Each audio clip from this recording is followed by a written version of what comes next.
정해진의 와이나 실리콘밸리입니다. 네. 오늘 23년 1분기 넷플릭스 실적 발표가 됐어요.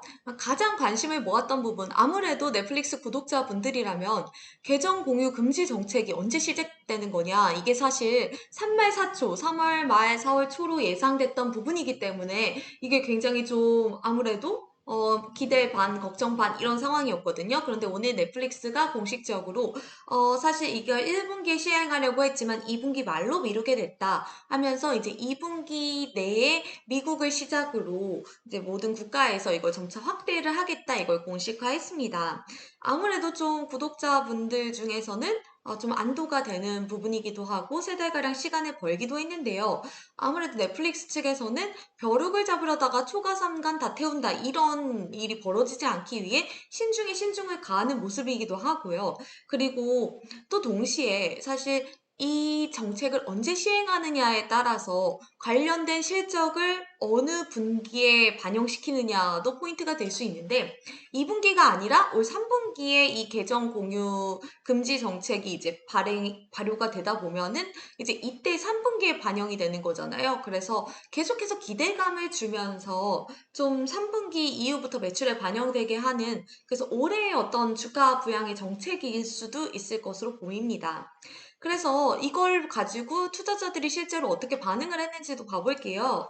이제 당장 아무래도 가장 관심사였다 보니까 이게 실적이 발표되고 나서 앞으로 지금 계정 공유 금지 정책을 2분기에 하겠다라고 했을 때 보시면 이제 처음에 한 10% 가량 시간의 거래에서 주가가 빠졌다가 이제 회복이 됐어요. 그래서 그만큼 투자자들도 이게 단기적으로는 좀 뭐 호재는 아닐 수 있지만 악재도 아니다 이렇게 평가를 한 것 같아요. 자, 그러면은 지금 넷플릭스가 사실 이 실험을 하고 있는 국가가 4곳이나 되거든요.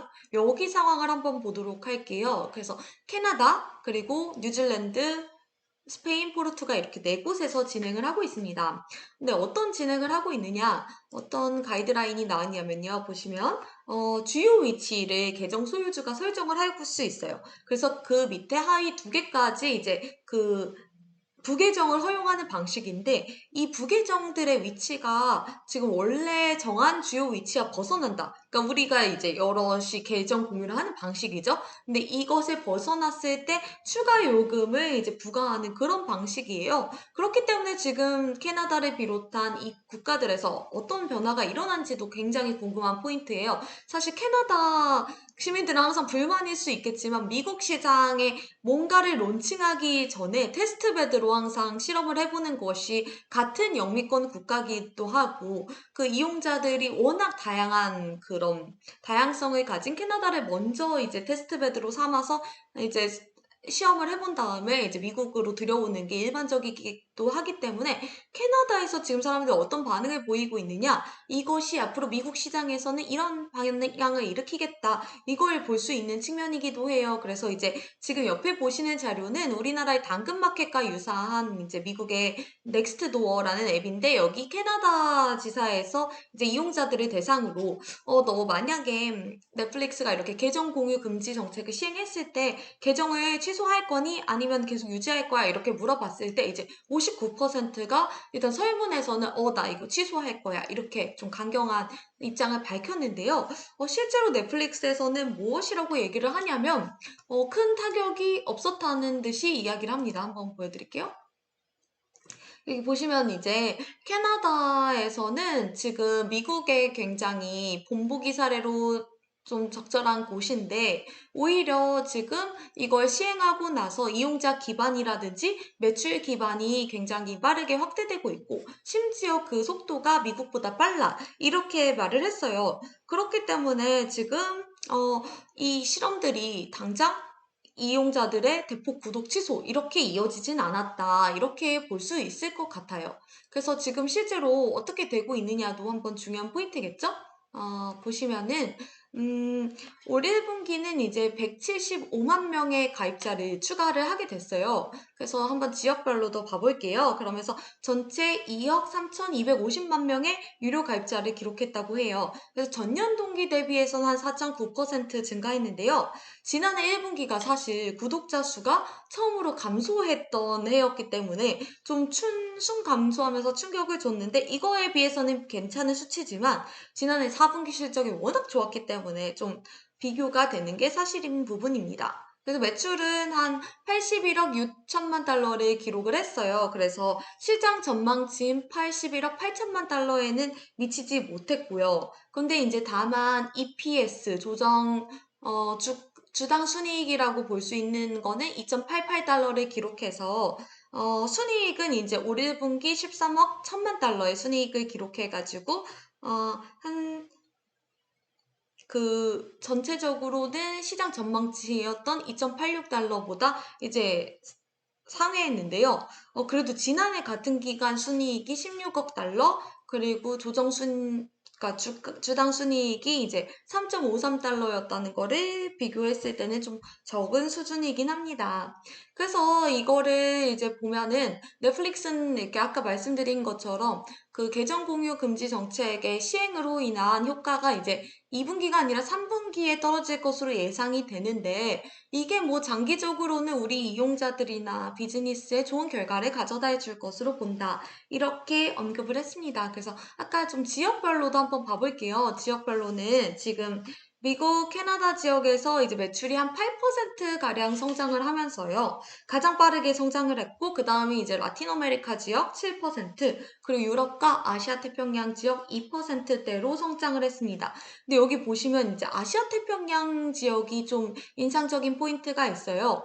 그 제품 가격 믹스로 인해서 2%만 성장을 했지만 평균 구독자 멤버십 매출 향상으로는 17%의 증가세를 보였다고 해요. 아무래도 더글로리가 있었던 지역이기도 하고 아시아 태평양 지역이 확실히 계속해서 성장하는 새가 눈에 띕니다. 그래서 지금은 가격을 낮게 책정한 부분 때문에 2% 성장에 머물렀지만 이 가격대를 또 조정하고 하면은 가장 빠르게 성장하고 좀 넷플릭스가 지금 가장 중요시하는 지역이 아시아 태평양이 왜인지를 좀 확실하게 볼 수 있는 부분인 것 같아요.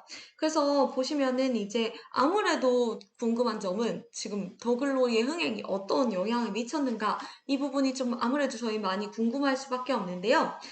넷플릭스는 이제 1분기에 기존에 인기 있는 그런 시리즈의 새 시즌과 그리고 신규 그 오리지널 시리즈가 이제 고루 사랑을 받았다고 했는데 인기 시리즈인 아우터 뱅크스 그리고 너의 모든 것 미국 제목으로는 이후 그 시즌 4가 나왔고 또 지니 앤 조지아 또 새 시즌 같은 경우가 이제 고루 좀 사랑을 받았고요. 또 신작으로 했을 때는 그 더 글로리가 지금 비영어권 TV쇼 중에는 5위를 기록했다고 해요. 역대 5위. 그래서 정말 흥행을 했다고 볼 수 있을 것 같습니다.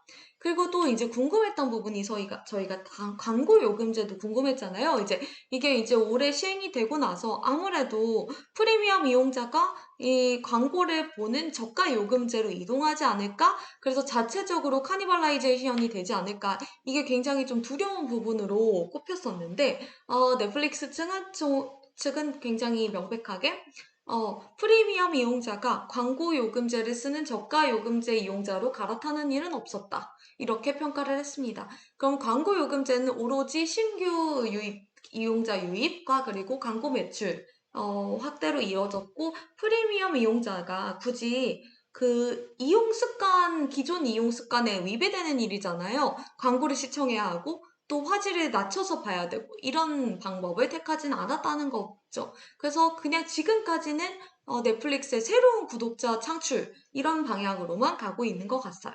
그래서 이번에 좀 재밌었던 포인트는 제가 챗 GPT한테 그 지금 올 1분기 어닝 리포트를 보여주면서 이것을 세 가지 블랙 포인트로 요약을 해줘라고 이제 했을 때 넷플릭스는 뭐 1분기에 이제 그 매출과 그리고 운영이익이 뭐 그들의 전망치와 굉장히 좀 이렇게 비슷한 측면에 걸었어. 비슷한 궤도에 있었어. 그리고 동시에 이제 두 번째가 1분기에 이제 굉장히 컨텐츠가 잘 나가는 것들이 많았는데 이제 기존에 시리즈에서 돌아온 새 시즌과 새 시즌 새로운 오리지널 시리즈가 이제 고루 좀 흥행을 했어라고 했죠. 예를 들면 이제 더 글로리다든지. 그리고 이제 세 번째로 이제 넷플릭스가 굉장히 좀 그 챗GPT는 주목을 했던 게 영업이익 부분입니다. 넷플릭스가 이제 올해 사실 넷플릭스는 지난해만 해도 비용 같은 부분을 원래 규칙 없음. 그래서 정말 비용에도 최대한 자율성을 부여하고 이런 정책을 취했는데 이제 올해 굉장히 효율성의 회로 삼아서 많은 이제 그런 비용 감축을 시도하고 있는데요. 근데 예외적인 거는 콘텐츠에는 좀 비용을 아끼지 않겠다 이렇게 이 방침을 내놓긴 했어요. 그래서 지금 넷플릭스가 이제 영업이익 같은 경우에는 18에서 20% 정도 해서 를 유지하려고 하고 올해는 현금 흐름을 이제 35억 달러, 그러니까 우리 돈으로는 한 4조 6천억 원 정도를 이제 창출하겠다 이렇게 이제 말을 했어요. 이번 실적 발표에서. 근데 이게 기존 전망인 30억 달러 대비 16% 가량 오른 수치거든요. 그래서 넷플릭스가 이렇게 현금 창출이 가능하다면 올해 굉장히 전망이 괜찮을 것 같다. 그래서 기대감이 생기는 부분도 있습니다. 그래서 이번에 사실 또 추가적으로 여기 챗GPT에서는 요약해주지 않은 새로운 게 하나 있는데요. 어, 넷플릭스가 그 DVD 사업을 접기로 했습니다. 25년 만에. 사실 DVD 대여 사업이라는 게 넷플릭스가 이제 한 25년 전에 처음 이 사업을 비즈니스를 시작으로 오늘날 스트리밍 사업까지 가면서 정말 뼈대이자 원류가 됐던 사업, 핵심 사업이라고 볼 수 있을 것 같아요. 뭐 일각에서는 아직도 넷플릭스 DVD 대여하고 있었어 라고 좀 놀라움을 표하실 분들도 있을 것 같아요. 그런데 아무래도 미국 시장은 변화가 그렇게 빠르지가 않다 보니까 아직까지도 뭐 월 7.99달러 그리고 뭐 월 11.99달러에 DVD를 대여하시는 분들이 있었어요. 그런데 이제 넷플릭스가 큰 결단을 합니다. 그래서 아무래도 성장세가 더 이상 없고 비용을 잡아먹는 그 DVD 대여 사업을 이제 접겠다 해서 이제 올해 9월을 기해서 이 서비스를 접기로 했습니다. 근데 올해 9월이라 하면 사실 이제 리드 헤이스팅스 경영자가 창업자가 떠나면서 그 테스 사란토스에게 이제 넘긴 해기도 하거든요. 그래서 이제 이 창업자와 경영진의 변화와 동시에 이제 DVD 사업을 접는 부분도 어떻게 보면 넷플릭스가 25주년을 기해서 좀 큰 변화를 일으키는 해라고 볼 수 있을 것 같아요. 그래서 이제 앞으로 그런 경영에 주는 교훈도 있는 것 같아요. 이제 무엇이든지 앞으로 나아가기 위해서는 그게 원류고 핵심이고 또 우리 시장의 정체성에 중요한 역할을 했다고 해도 과감히 시류와도 맞지 않는 부분은 접거나 좀 과감하게 피벗을 해서 새로운 길을 걷는다. 이게 지금 넷플릭스에서 좀 저희가 얻을 수 있는 교훈 같은데 올해 이제 넷플릭스가 그래서 어떤 반등을 할지 또 계정 공유 금지 정책이 넷플릭스에게 호재로 어떻게 작용할지 이런 부분을 좀 주의 깊게 봐보시면 좋을 것 같습니다. 그래서 당분간은 좀 안심해도 되겠어, 연진아 하면서 맞춰보겠습니다. 네, 들어가 보겠습니다. 또 다음 주에 새롭게 찾아뵙겠습니다. 감사합니다.